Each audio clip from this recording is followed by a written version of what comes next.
Atheist Nomads, episode 320, Conversations with God. The podcast you're about to listen to includes cursing and talking about hoo-haws. Please be advised. Welcome to another episode of Atheist Nomads. I am Dustin, and joining me right now is Tony, but we'll get back to him. Lauren will be with us in just a little bit. You will know when she starts talking.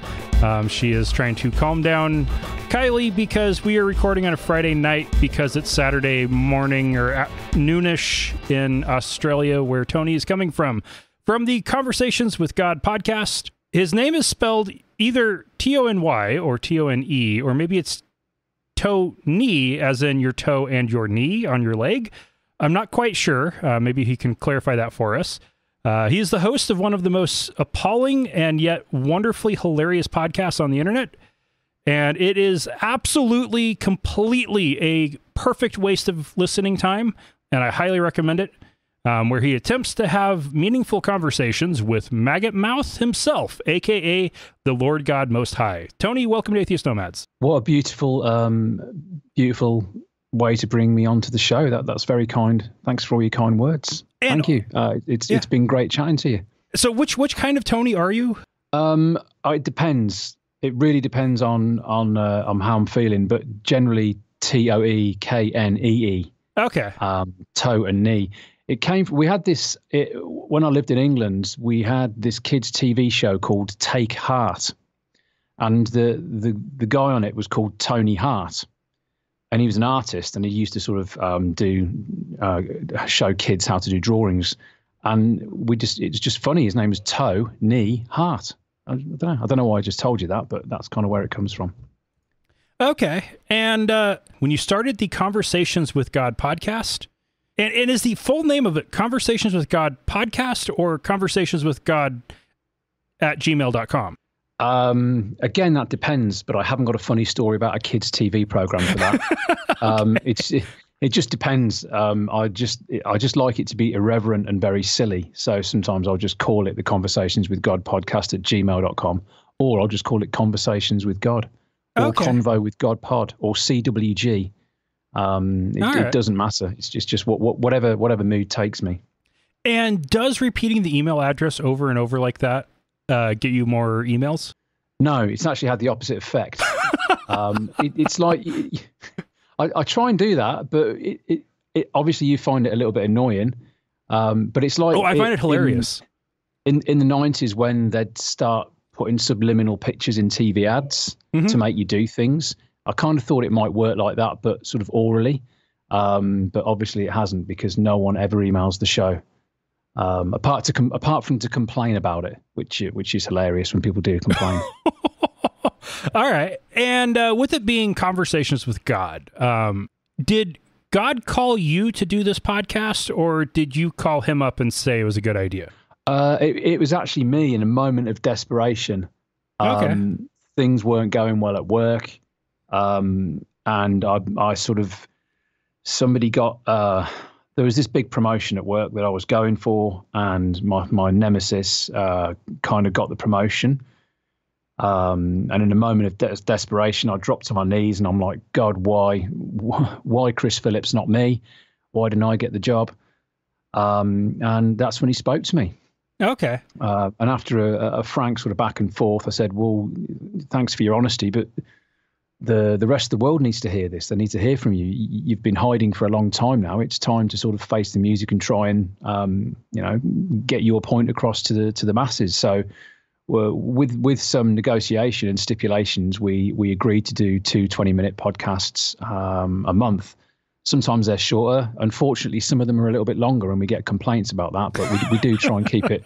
We do try and keep it around 20 minutes. In fact, we've just launched one today, and it's called Blasphemy and Swearing. Oh, nice. And it actually went on for about 48 minutes. So it's going to be in 2 parts instead, because there's no way I can inflict that sort of 48-minute podcast on anybody. It's just not fair. Okay. So, then I guess the answer to my original question would be that you called up God and then he called you to do the podcast. Sort of. When we were talking back and forth about why I didn't get the promotion, I mean, it's interesting how he intervened in such an important matter. Right. I was like, well, we really need to sort of, it'd be good to encapsulate your thoughts, and then I can ask you questions. I can be like a conduit, if you will, between the people and God, a sort of like a modern day, less beardy Jesus.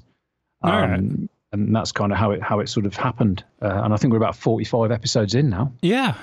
Yeah, I know. I was listening last summer, I think. Yeah. Is that right? Yeah, time's apologize. weird. Yeah. I've been listening a while. Then who's your target audience with this? That's a really good question. Target audience is, okay, let's take a little bit of a step back. I suppose what I want to do with the podcast, in all seriousness, is there's a lot of seriousness in the world these days. There's always been a lot of seriousness, but there's a lot of seriousness at the moment. And there's a lot of seriousness in the atheist community in general as well. Mm-hmm.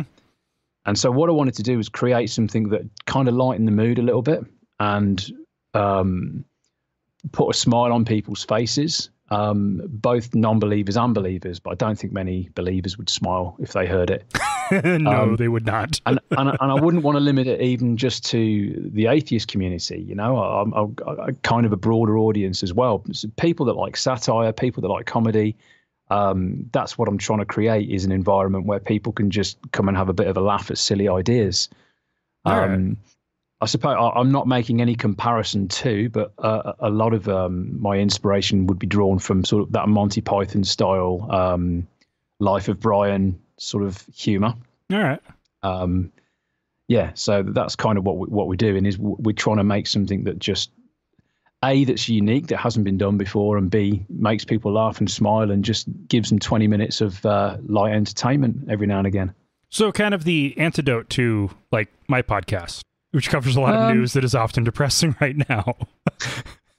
Well, not so much your podcast, but there's a lot of podcasts out there where it's kind of the same thing over and over again. And I'm not criticizing anybody's podcast. I'm just saying there's a lot of podcasts where it's just say the debate format, where mm-hmm. it's just people just digging in harder on each side and not really getting anywhere, and who can be the smartest. More what we want to create is something that just makes you smile and think a little bit, and just makes you realize how ridiculous the concept is, and how pervasive it is, and how ridiculous it must seem to, if an alien species came down to Earth and saw the God and how we sort of worship it, and Christianity and all that, how ridiculous they perceive it. Mm-hmm. That's what I'm trying to do. Is I'm not trying to have a go at religious people. I'm going straight to the man. I'm having a go at God and pointing out all of the obvious low hanging fruits that are there to be taken. Right. And that was one of the things that when we swapped promos, I listened to your show and I was like, okay, I've got to do better than just a generic promo. I need to ask God some questions and turn that into a promo. And it was a lot of fun. But one of the things that really impressed me is I've been doing an atheist podcast for a long time. I've been listening to atheist podcasts for even longer. And they've all been either news, interviews, or educational, or some combination of the three. Yours is the first that I would say is really unique. Okay, cool. Thank you. That's what I'm trying to do. Because obviously I've listened. I'm the same as you, Dustin. I'm driving a lot for my job. I listen to a lot of podcasts. And it's like, there must be a new format, something different. And you found one. That's awesome. Cool.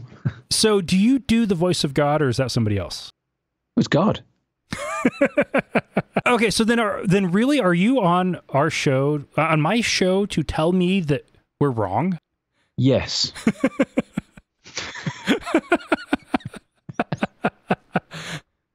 All of these atheist podcasts, you're wrong. No, it would be, look, Dustin, to be honest with you, how ridiculous would it be if I was hosting a podcast where I spoke to myself? Not at all.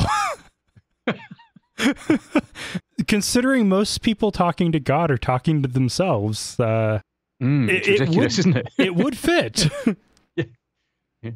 Yeah. No, yeah. So basically, yeah, it is. I'm talking to myself. Okay. Yeah. It's all scripted, obviously. So it's very different to sitting down and having a conversation. It takes quite a while. I think we worked out it's 6 to 7 hours to produce 20 minutes of content, from writing to then recording to then adding the bits of music, writing the bits of music, editing, listening, making sure the flow of the conversation's right, because it's quite hard to what's the word? Create a conversation between two people with yourself. Yeah. You have to listen for the right timings and to make it sound like it's flowing properly. Hopefully over time that's improving, but yeah, it's a lot of work to create 20 minutes of audio. As I'm sure, I mean, you being a podcaster yourself, it takes a long time to research the questions, the actual booking for you guys. It's hard to book guests. I would imagine it takes a lot of time to book people to get on, especially when they're on the other side of the world as well. So yeah, it's a long process to produce a podcast. Oh, there's a reason why you're the first person since, I want to say 2013, maybe 2014, joining us from Australia. Okay. It is a pain in the ass to schedule halfway around the world. Yeah. Worth it. Hello, Tony. Hello, Lauren. How you doing? I'm doing good. And I actually have a hard enough time scheduling people who live around the corner. Seriously. Right around the block. Yeah.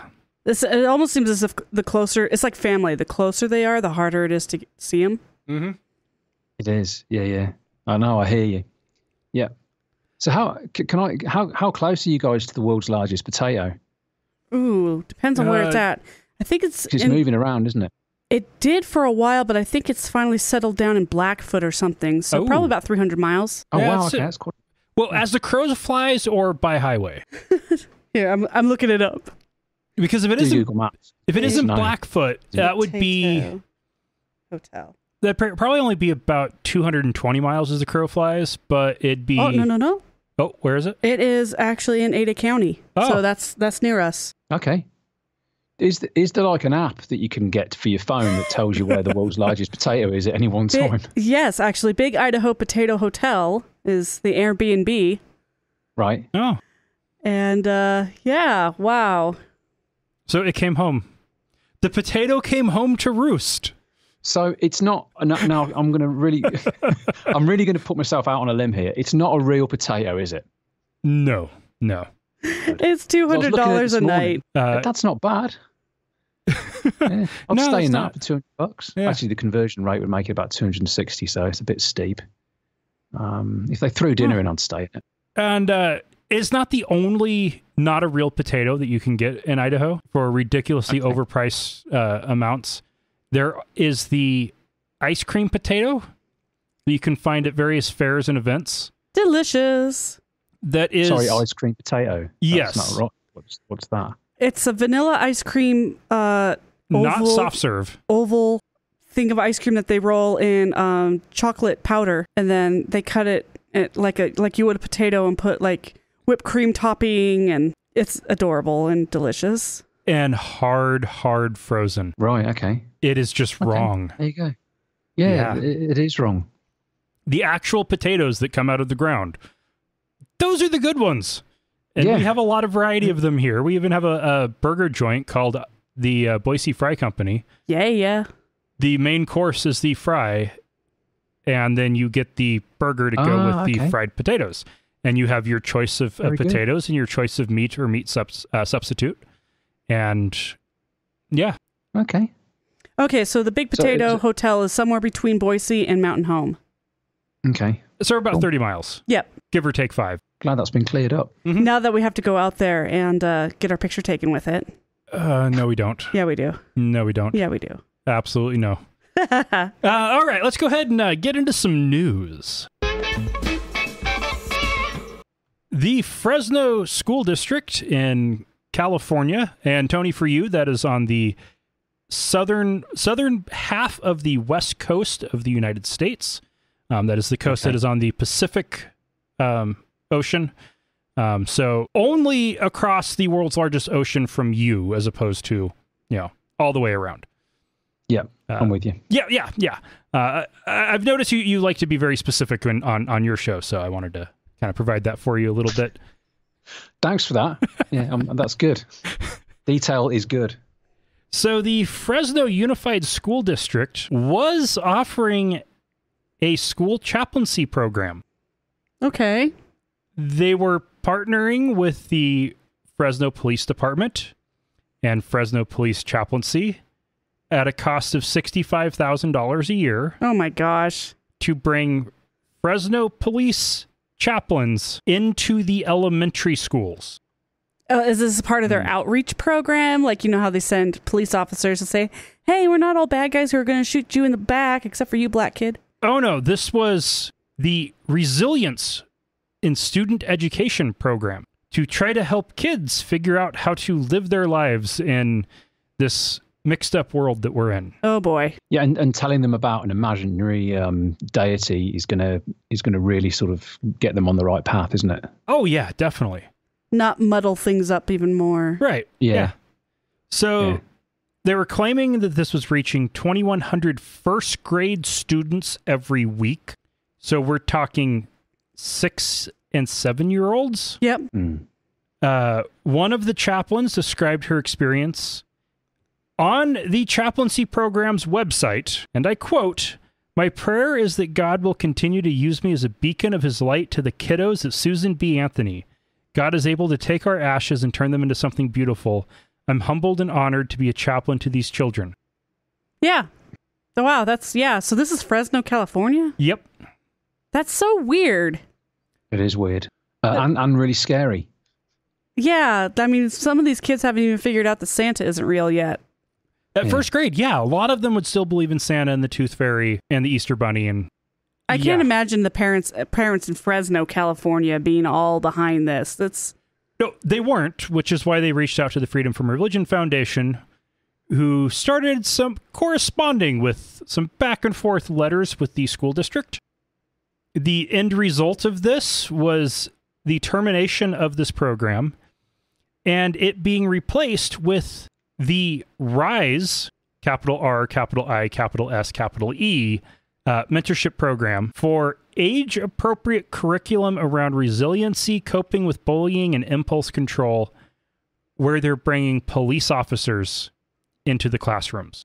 Okay, again, in Fresno, I wouldn't consider that much better. It's a step in the right direction. I guess, but there's a lot of people who'd be very uncomfortable about having cops talking to their kids all the time. To be honest, I reckon they could pay me $65,000 US a year, and they could just play conversations with God to the kid. There you go. And you know what? Yeah. Boom, done. Problem solved. And the kids can even email in and ask questions, and then they can get them answered on the next episode. Personal touch. That's nice. That would be quite nice. Yeah. And then we're kind of introducing children to the internet as well. Is that a good thing, Nick? Is that a good thing? I don't know. Oh, they're already on the internet. Not. They already know more about it than you do. Now, this is Fresno we're talking about. It's not necessarily one of the richest parts of California. No, it's not, which is what really confuses me about this whole thing. The median household income in Fresno is $44,905 compared to the California average of $67,700. So they were giving this person quite a bit above the average pay grade. Oh, they're cycling in volunteer chaplains. This was the amount of money they were paying the chaplaincy program for the police department to schedule pastors to go into schools wearing badges. Well, if that's not a show of authoritative voice, I don't know what is. Yeah. I think that, Tony, I think you should actually write the Fresno School District and say, hey, I got a pitch for you. So Fresno has a poverty rate of 28.1%, and it is 49.3% Hispanic. It is only 26% just white. You know, after you factor in Hispanics that may or may not be white and mixed race people. And see, I only ever met one person from Fresno, and she was shocked when she moved here that you didn't hear gunshots going to sleep. So that kind of colored my view of Fresno, but I assumed it was kind of a gang-riddled area. Yeah. So I can see why they thought maybe bringing chaplains in. to tutor young children might help with that kind of background, but it's so wrong. It was so wrong the other way. Now, I am really hoping... Counselors, people, pay for some school counselors, please. And I'm really hoping that they aren't just bringing in white cops. Oh, you know they are. Yeah, because if it's just white cops showing up in first grade with guns in a city that's only 26% white... Yeah, what if a little kid says something about his parents? Are they mandatory reporters? Are they... I mean, oh, geez. What a minefield. Yeah. So it's a step in the right direction. It's at least gotten it out of definite constitutional trouble and out of the realm of what the FFRF cares about. Okay. Just murkier. It's still murky. It's not just straight up wrong. Okay. And unconstitutional. Hey, we have to celebrate every little win, huh? Yeah, yeah. And Tony, in Australia, do they still have chaplains in schools? Do you know? I don't think so. No, they're in religious schools, but not in secular schools. And are the religious schools funded by the government? Good question. I don't know that either. But I do know, because where my son goes to school, there is a chaplain, inverted commas, but it's a secular school, but there's no religion. It's just basically another name for a counselor, basically. Yes, basically, yeah. They call it that. And as soon as I saw the email, I was like, "Well, hold on a minute." And they're like, "No, call your jets." It's just basically another word for a counselor. Okay. And they're just there for if any students want to go and have a chat about anything, but they are like a proper certified counselor. Okay. Not just someone who thinks there's a massive bearded thing floating in space. So still better than what Fresno is doing, either in the last school year or this school year. Yeah. Since at least it's people competent to... Yeah, qualified people to deal with young human beings. All right, let's go ahead and move on with news. Marianne Williamson had a tweet where she said, "The Bahamas, Florida, Georgia, and the Carolinas may all be in our prayers now. Millions of us seeing Dorian turn away from land is not a wacky idea. It's a creative use of the power of the mind. 2 minutes of prayer, visualization, meditation for those in the way of the storm." Yeah. This is a person who is running for president of the United States. Because a president...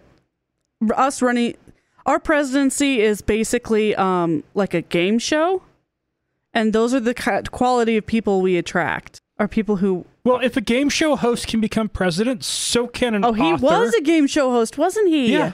The Celebrity or something. Apprentice. And then Celebrity Apprentice. And Knockoff Apprentice. Well, not Knockoff Apprentice, but he did a bunch of apprentices. But thinking about the principle behind this, though, guys, is if you can pray away a storm, then surely everybody involved in the praying should be sort of at a children's cancer ward all day, every day. Right. Do you know what I mean? If they can have that effect, then don't worry about a storm. Let's just sort of solve all the sick kids that are in the world with your prayer. So now, we're all in our nice big houses, and there's a storm coming over there. Let's all pray to that. Sort of just like. Yeah, why are you wasting your time? Yeah, it's like people that can that do healing with crystals or that sort of thing. Well, if they can heal, you should just go straight to the children's hospital. Don't stop. Don't pass go. Just straight there. That's it. Go and do your work there. Well, apparently they were more concerned about Alabama. Good point. Which it did not hit. No, it was never going to hit. It worked. That's true. It worked. His Sharpie pen magic worked. So it protected Alabama and destroyed 2 of the Bahamas. So sad. 2 islands basically completely leveled. Sad. So sad. Now, rather than the world, if you want to look at it from a standpoint other than thoughts, changed the direction of the storm and caused it to stall on top of 2 islands with people living on them. It's okay for them to get it. It's okay. Yeah. They're brown people. Yeah. They don't care. There were white people there too. There are some. They put one on the news. Aw. It's like, here, people, you should care. Now, his was a very tragic story while his house was flooding Is this guy whose wife drowned right in front of him? Yeah. Oh. While he was clinging onto the cupboards that were dissolving. MDF is a great building material until your house fills up with water. Warm, tropical water. And then it dissolves. Yeah. But what really happened there was a massive storm. Well, a hurricane formed, as happens over the Atlantic, because of the way wind flows off of the Sahara and interacts with the hot, humid, tropical water. Right. That starts the disturbances, which turns into storms. And if it encounters hot, tropical waters, it has a tendency to rapidly intensify, which happened in this case with water that was 86 degrees Fahrenheit in the Atlantic. Well, that's warm. That is really warm. That's like 23, 24, maybe even 25 degrees Celsius. That's awesome. Yeah. Really hot water. It'd be wonderful to swim in, but also really good for strengthening a hurricane. At the same time that this was happening, there was a high-pressure system over the southern United States, which caused the storm to get stuck on the Bahamas. Tied for the strongest hurricane to ever make landfall in the Atlantic Basin, and it got stuck on top of 2 islands. Yeah, it was just terrible. The whole thing was just terrible. So if there was a god involved in that, he's an asshole. Pure and simple. Point made. Yeah. So Marianne Williamson obviously got a lot of flack for saying, oh, you can pray and think it away. So she ended up responding, prayer is a power of the mind, and it is neither bizarre nor unintelligent. People of faith belong in the Democratic Party and will be necessary in the effort if we are to win in 2020. She's not wrong. She's not. I mean... She also she's not wrong, but she's deluded. She also went on to specifically criticize the overly secularized left. Yeah. It's just a perspective we're not used to seeing. They exist. They can do what they want. They just can't run for president and run a country like that. Mm. They shouldn't be given the, don't play with the sharp things. She's probably would still do better than our current president. Yeah, I'm not actually. Yes, you are not that good. You are correct that because and as far as nobody could do a worse, it would be hard to imagine somebody could do a worse job. Mm. I'm not going to say it'd be impossible to do a worse job. They at least haven't fired all the bureaucrats yet. So for the most part, the government is still functioning. So it could be worse. Yeah. I just think it's a shame Arnold Schwarzenegger was born in Austria.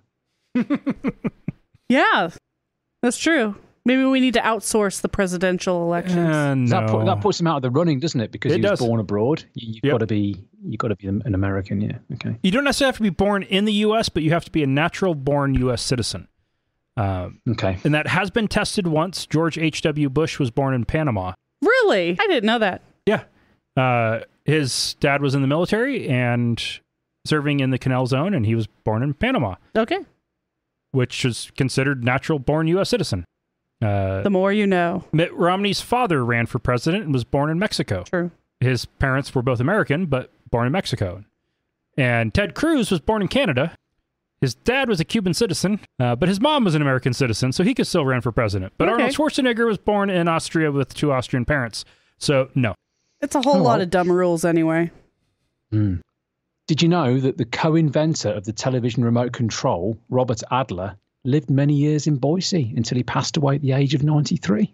Oh. There you go. Co-inventor. That's nice. Yeah. And not the inventor, the co-inventor. So he invented the, probably, I don't know. What and then Farnsworth supposedly invented the TV, and he was born out of Rexburg. So you go by Rexburg, which is a town in eastern Idaho, and they say home of the television, but that's not necessarily true. I think he invented the tube, the cathode tube. Okay. Now, Rexburg, to be fair, feels less American than most of Europe. Because they're so Mormon? Yeah. Well, cults need hometowns too. The best beer is at Applebee's, and the best coffee is at McDonald's. Surprised they're even allowed to serve it there. And by best, those are also the only places to get those things there. Right. Okay. Yeah. And another interesting fact, and I'm going to bore you here about Boise, is that it's against the law. Okay, this is true, to ride on a merry-go-round on Sunday in Boise. I have done it. I'm going to have to. It's an old law. I don't think it's enforced anymore, but it is actually in law. There is a carousel in the Boise Zoo that we have ridden on a Sunday, I think. So, oh dear. Breaking the law. Breaking the law. Judas Priest. There are a lot of old laws here that are not enforced or enforceable. You cannot fish off of a giraffe's back. Yep. In Boise. And I have to give you kudos. At least you're pronouncing it correctly. Oh, that is a point of contention, as many people say Boise with a Z at the end. But anybody who's from here actually says Boise. Well, it's an easy way to tell who's actually from here. My dad says it wrong. And who's an outsider. And I was born 50 miles away in far eastern Oregon, so I learned how to pronounce it correctly. So I fit in as a local. As long as you're not from California. Nobody likes Californians. Everybody from California puts a Z in the name of a city that doesn't have a Z.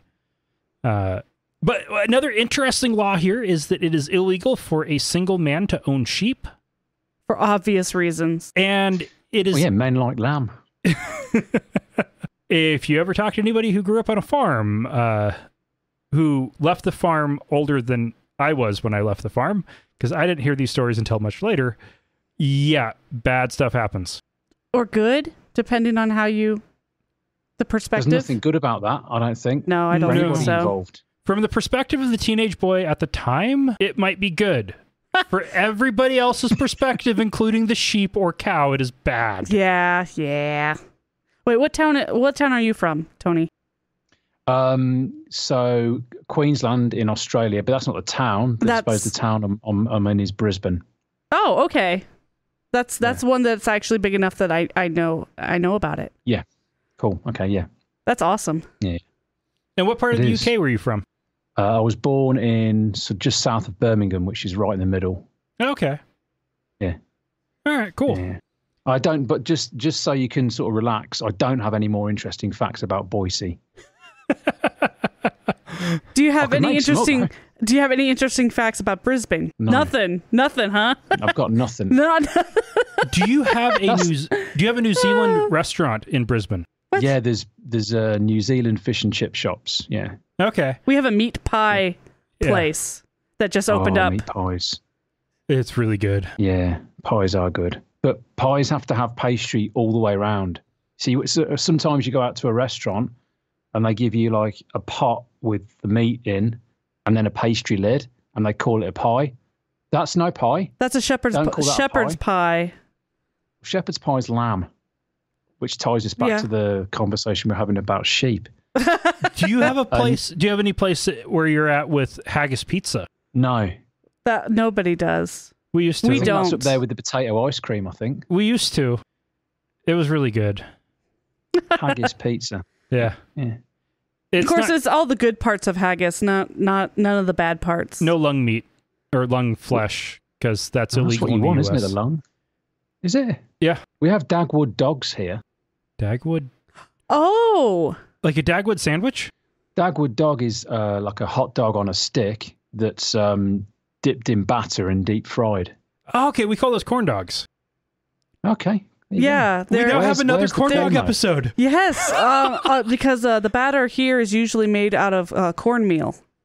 So they're called corn dogs. I'm learning. I woke up this morning and I've learned so much about Boise and corn dogs. So what kind of batter do you use there? I imagine it's just like what you batter. Do you have like fish and chips, like battered fish? Yeah, that sort of batter. You sort of dip it in that.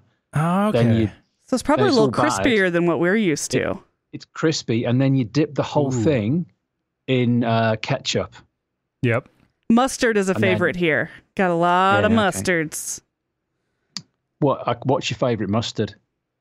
Well, just the boring yellow mustard is usually what you see around here, but I'm a fan of the brown stone ground mustards. Okay. Yeah, don't mind stone ground. Yeah, I like English mustard as well. It's really hot. That's nice. Clear out your sinuses. Does. Yeah, that'll do it. We get that in Chinese restaurants. Really? That's Yeah. wasabi, isn't it? No, that's Japanese. No, We're going all over the world. Hot mustards that are basically horseradish mustard combo. And most of the wasabi is just green dyed horseradish. Yeah. Okay.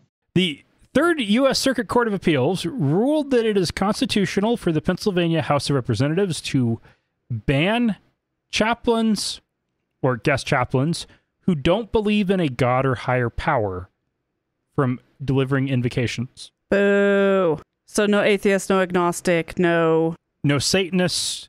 Theoretically, this would mean no Zen Buddhists. What? Oh, yeah. And possibly no Unitarians. Yeah. Suck. I'm sure that will not withstand law. Somebody's going to fight that. Right. They have fought it. It went to the Circuit Court of Appeals. No. That's the ruling from the Circuit Court. It's going to go to the Supreme Court with 2 Trump appointees. Well, that sucks, but we'll see. I like how there's a city in Australia called 1770. It's a beautiful city as well. I've been there. That is way up there. It's not a city. It's like a little seaside town. Oh, okay, 1770. Okay, well let's wrap this up. How come we're doing all these local news stories with a person from Australia on the phone? I don't have any Australian news stories that showed up. Oh, okay. I guess There's no news here. It's just good. It's just things trying to kill you. Yeah, but it's not. Okay, look, it's not true. It's just what we tell Americans to keep all you mad religious people out. No, see, you have no say in the matter because you're not in that part of Australia. You're over by the Coral Sea. I mean, you've got like a bay. Oh man, this is beautiful. And then you go look at the rest of Australia. It's like, oh, look at all that stuff trying to kill you. No, we have redbacks here, which are related to the Black Widow. I Okay. hate fucking spiders. Okay, we're not going to Yeah. not going to talk about spiders. We have huntsman spiders here as well, which are massive. They're like the size of your hand. Yeah, they're gross. Yeah. I want a wombat. I think that, yeah. So how many poisonous spiders do you have there? Exactly. What? Yeah, like a species? Okay, or let's go with a different way of putting this. How frequent, what percentage of days would you say you see a poisonous spider? So like half the time, all you're the so time? weird. Nah, so I've been here, what, 12 years. I've probably seen 4 or 5 redbacks. Total spiders, though? Not many, really, to be fair. Okay. Because I suppose we're kind of semi-rural, so there's quite a lot of people here. But if you go like in sort of Sydney, New South Wales, they've got like one of the most dangerous spiders in the world, like the Sydney funnel web. Yeah. Yeah. All right. Yeah. Oh man, last time we had somebody from Australia on, his roommate's dog was in the backyard fighting with a snake. Nice. And there was like 20 snakes in the yard, which apparently was normal. Well, they nest. Yeah. We had a big python across the road the other day outside our house. I mean, they're not poisonous; they're just massive. Wow. That's why I don't go to Florida. Just across the road, just like blocking the road. Yeah. Wow. Yeah, we just have rattlesnakes here. Yeah, but they're bad. Yeah, that's bad. No, they're bad, but they let you know that they're there. Most of the time. Mostly. You're really screwed if you sneak up on one. Oh, man. Any other news items? Or yes, the Democratic National Committee has finally decided that they want to acknowledge non-believers. Finally. Jesus. So in their... Jesus Christ! They had one abstention. Otherwise, it was a unanimous motion to acknowledge that a quarter of the U.S. population is non-religious, and a third of these non-religious people are members of the Democratic Party, and half are independent. So most of them are people they should be trying to get votes from. Yeah. So they said that they recognize, quote, the value, ethical soundness, and importance of the religiously unaffiliated demographic, a group of Americans who contribute in innumerable ways to the arts, sciences, medicine, business, law, the military, their communities, the success of the party, and prosperity of the nation. and that religiously unaffiliated Americans are a group that, as much as any other, advocate for rational public policy based on sound science and universal humanist values and should be represented, included, and heard by the party. Awesome. Isn't it nice for somebody to finally acknowledge your very existence? That's kind of a slap in the face, though, too. Like backhanded. It's like, you've been dicks to us for a long time. Just less of dicks than the other guys. Yeah, slightly. Now, in Australia, do your parties try to pander to religion? Generally, no. Like we've recently voted in a religious prime minister, but you know what? It doesn't really interfere with, or in my opinion, you wouldn't. It doesn't show. You know what I mean? It's not sort of. What do they call that when people use their religion as a? Oh, it's like they wear it. I can't remember. Anyway, wear it on their sleeve. No, that means that they're wishy-washy, right? That means you just make it really obvious. I'm not good with idioms. Yeah, more of a cultural thing. Well, here they're so desperate to get votes from the 10% most religious people in the country, despite it's only 10%, that they're willing to sacrifice everything for it. It's kind of weird. Yeah, it's nuts. Well, and the Democrats have been trying to win over it's more like 35% of the country that is super rabidly religious, who basically all voted for Donald Trump. Right. They're not going to switch over to the DNC. No. That ship sailed when the Democrats decided they wanted equal rights for black people. Yeah. Yeah. That ended it. By the time they started embracing gay people, it was a non-issue at that point because the rabidly religious were gone already. Yeah. All right. So now they can focus on us. Yeah. And how cool we are. Which, everyone gets a turn. That's fair. Well, and non-religious people in the U.S. are now as big of a voting bloc as evangelicals are. Actually, bigger voting bloc than evangelicals. If we get out and vote. That's it. That's the key. Yep. Because, of course, voting is mandatory in Australia. Oh, God, don't get me started. Is it a holiday, too? No, but you do get a sausage. Wait, what? They give you meat? You get a democracy sausage when you go and vote. You're pulling my leg.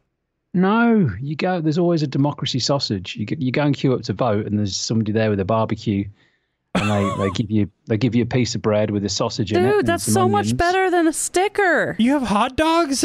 Yeah, democracy sausage. That's what it's called. Yeah. Oh, my God! Look at that, democracy sausage Australia. Oh, this is amazing.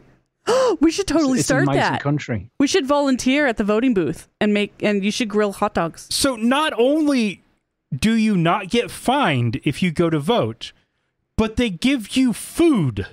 It's often used as a fundraiser for schools or other institutions. Yeah. So the local school, you could raise money for the school by selling hot dogs at the voting booth. We had to vote recently, and I took my son along, and we were walking towards the voting area, and he said to me, "Look, Dad, it's the democracy sausage." I'm like, "That's right, son. This is the country we live in. They give you a sausage as you vote." That's amazing. I love it. Wow. Okay, so the U.S. should look to Australia for how to do voting right.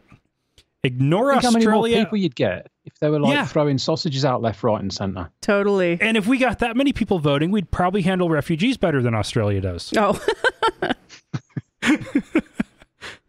Our last Australian guest made sure we were well aware of how Australia treats refugees in camps they run in Papua New Guinea. Yeah. Not going to touch that one with the 10-foot pole. Yeah.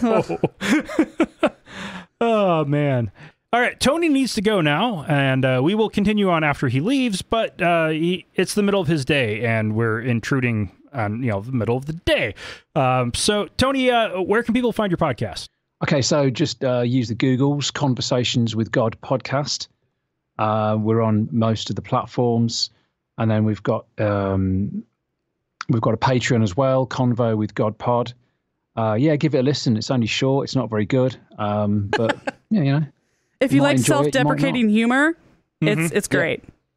Yeah, do. And if you want to hear what God actually sounds like, and if you want to hear him answer some difficult questions, then come and have a listen. We do things like God's Kitchen, God's Top 10 Diseases, Philosophy Corner, Questions from Mortals. It's. I was going to ask you to do one on parenting advice since we've got a 21-month-old. How did God handle the toddler years? Yeah, that's a great question, actually.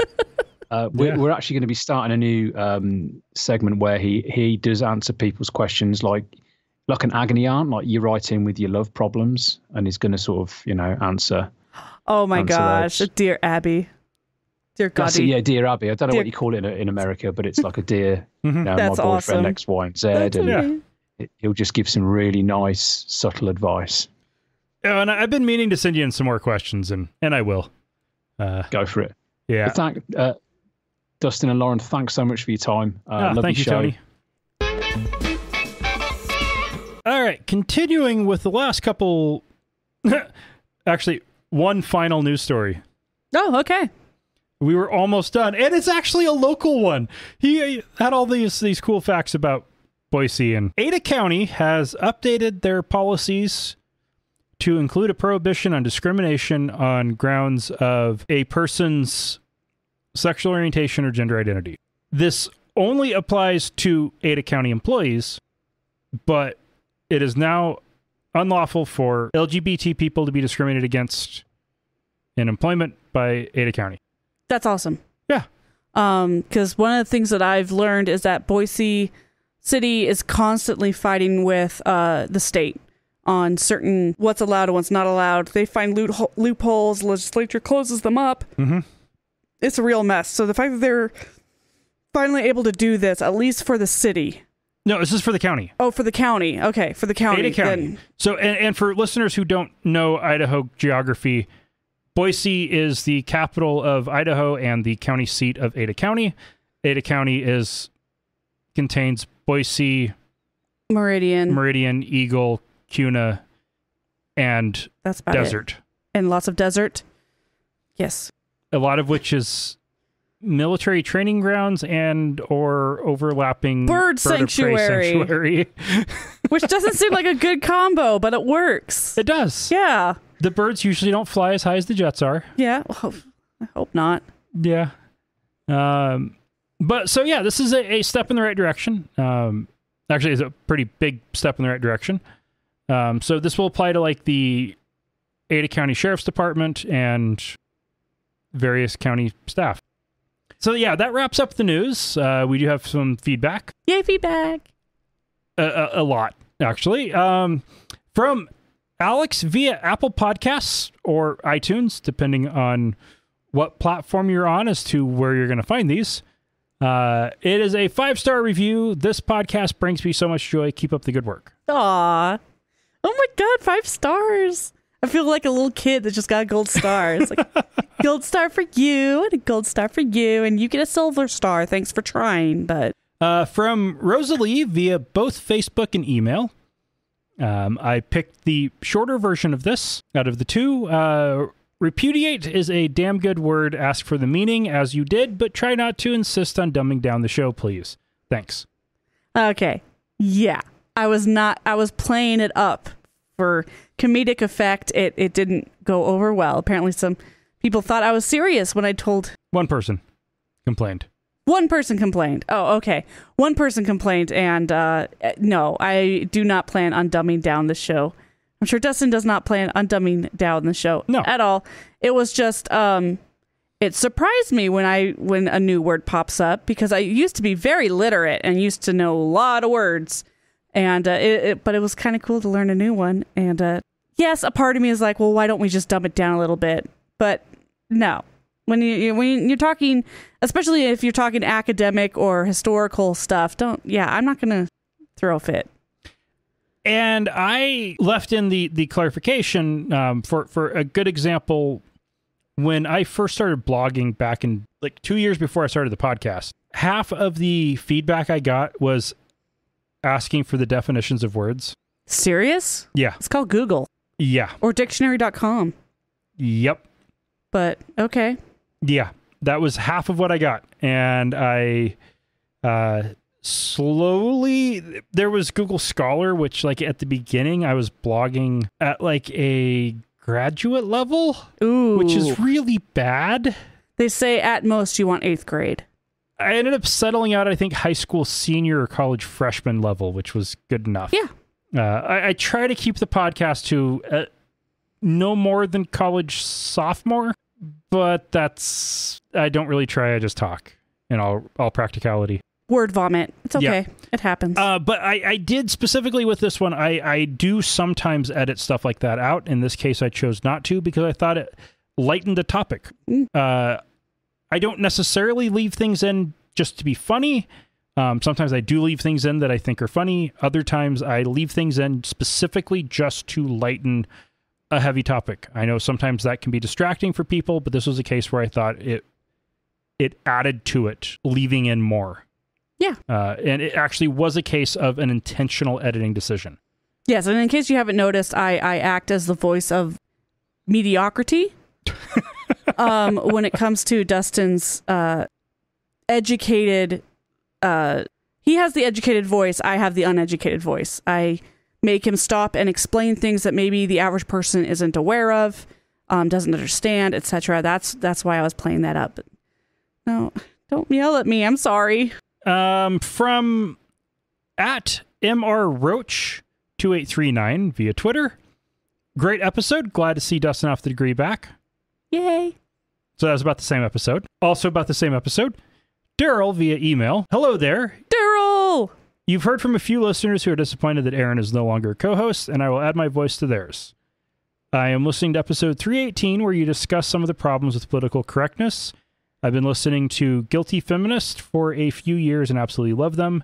Their I'm a Feminist But segment gives me permission to not be perfect. Sincerely, Darryl. P.S. I'm on team Don't Give Lauren a Soundboard. I think it's far more entertaining when she's making it up as you chat. Darryl, you backstabber. I think we should all strive to do better. I think we should all strive to every day be a better person. I think it's okay to not be a perfect person. Don't let perfection... What was it? Don't let perfection... be the enemy of good. Yes, that's a good quote. Not a perfect quote, but a good quote. Now, on the other hand, I am also kind of torn on, do we have another generation, or at least part of a generation that's lost? What? I really hope that's not the case. But when you're correcting people, be humane. Because somebody says something wrong, they're not a bad person. They just said something wrong. And a humane correction is a good thing to do. Yes. Wait until you're in the echo chamber to start slapping people up the side of the head. Yes. Yeah. Venting space. Yeah. Is meant to be for vents. And don't stumble into somebody else's venting space. Oh man, that's hilarious. The blogs I stopped reading was because I discovered, oh crap, this isn't for me. Yeah. It's funny looking back on that now, huh? Yeah. From Aaron from Waiting for Wrath via email. There was some back and forth here. I sent him an email. He sent some that could be read and some that couldn't, and some in response to what I sent him. And it was a big, long, awesome, wonderful email to get. So thank you, Aaron. That was rambly. It's late. First of all, Jesus God Fusion is hilarious. His wine is over 9,000. Yes. But oh my God, his wine gets you so drunk. But to mangle a meme, Gogeta promised us an end to boo. Jesus promised an end to evil. Plenty of evil, not a lot of pink gumball monsters. Seems like the Church of Capsule might be the way to go. Oh my God, I love you. Who was this? Who wrote this? This is Aaron. Aaron. Oh, I love you. So I Googled Gogeta. Oh God, no, you've got to have the whole season at least background to get all that. But what did you find? That it's Dragon Ball Z, and I was like, okay, Lauren's going to like this. And it'll mean something to her. The fusion dance. It's great. And boo. That's good stuff, man. Thank you for getting it and running with it. Okay, Dustin's I'm still so confused. That's all right. You won't get it unless you watch it. So. And from Rich Inside joke. via U.S. Postal Service. Oh, classy. Dustin, I stumbled across your little gem of a website searching for Ardor tutorials. Yours is the best I've seen so far. And yes, I do have some YouTube videos on how to do audio production on Linux. I am a couple of years behind on those, so I need to get back to it. Fall is coming, and we will see which of the mini projects that I want to do will end up actually happening. Don't you mean winters? Oh, wait, nope. Can't say it. Winter is not coming yet. It is fall still coming. It's also probably trademarked. It might be. Anyway, back to the letter. By the way, loved your recent episode. I didn't catch your partner's name, but I assume she's your wife? Yes, that's Lauren. Yay, me. Let her know she has another fan out there. You two make a great team. The theology and history were very interesting, and your witty back and forth was delightful. I've recently quit listening to the news on the radio. Too disgusting, infuriating, and ultimately depressing. So I set up an old Mac, installed Ubuntu 18.04 on it in the kitchen counter, on the kitchen counter, and listened to your stuff while fixing chow. Looking forward to more. I've spent some time in Idaho and love the state, almost as nice as Southwest Washington. Later, Rich. Nice. Aw, thank you, Rich. Yes, thank you, Rich. I'm glad we're adding enjoyment to your life and less infuriating than the news, despite the fact that we mostly do news. Yeah, true. On the support front, we did also get a donation from Rich. Oh, thank you, Rich. So thank you, Rich. The letter came with a check, and if you want to send us money, that is an option. Yes, we'll accept it via postal. Mm-hmm. You can also send us money. I also like handmade cards. On a per episode via Patreon, monthly via Podfan, or one-time basis via PayPal. And if there's some other way you want to send us money, just let us know. Yeah. We will take it whatever way you want to. Yeah, we're currently beefing up for Camp Nomad. Yep. So if you want to give us money to help make that an easier, it will. Of course, it'll be successful. But to make it a little bit easier, that would be great. We'll accept that. We'll buy an extra cinnamon roll. And we aren't quite out of beds, but we can still take a few more people without having to start setting up tents. Yeah. Many more people we need to set up the pop-up camper, but we aren't quite to the point of pitching tents in the meadow. Yeah. Which I would love to get to that point. That is coming up September 20th. 20 to 22. And right after Talk Like a Pirate Day and over the same weekend as Hobbit Day. Also the Equinox. Oh, yes, and the Equinox. That's awesome. And you guys, the Milky Way will blow your mind up there. So I am bringing up a telescope. If it's clear. It should be. Maybe. We don't know. Yeah. And the bison might be migrating. And watch out for moose. And there might be moose. Okay, done. Yep. All right, Lauren, thank you for joining me. Yes, thank you. And listeners, remember, not all those who wander are lost. Pew, pew, pew. Thank you for listening to another episode of Atheist Nomads. You can find show notes and contact information at atheistnomads.com. Follow us on Twitter at Atheist Nomads, and like us on Facebook at facebook.com/Atheist Nomads. Please subscribe to the show in iTunes, Stitcher, or your podcatcher of choice, and while you're there, feel free to leave us a review. Theme music is courtesy of Sturdy Fred. Until next time, this has been the Atheist Nomads.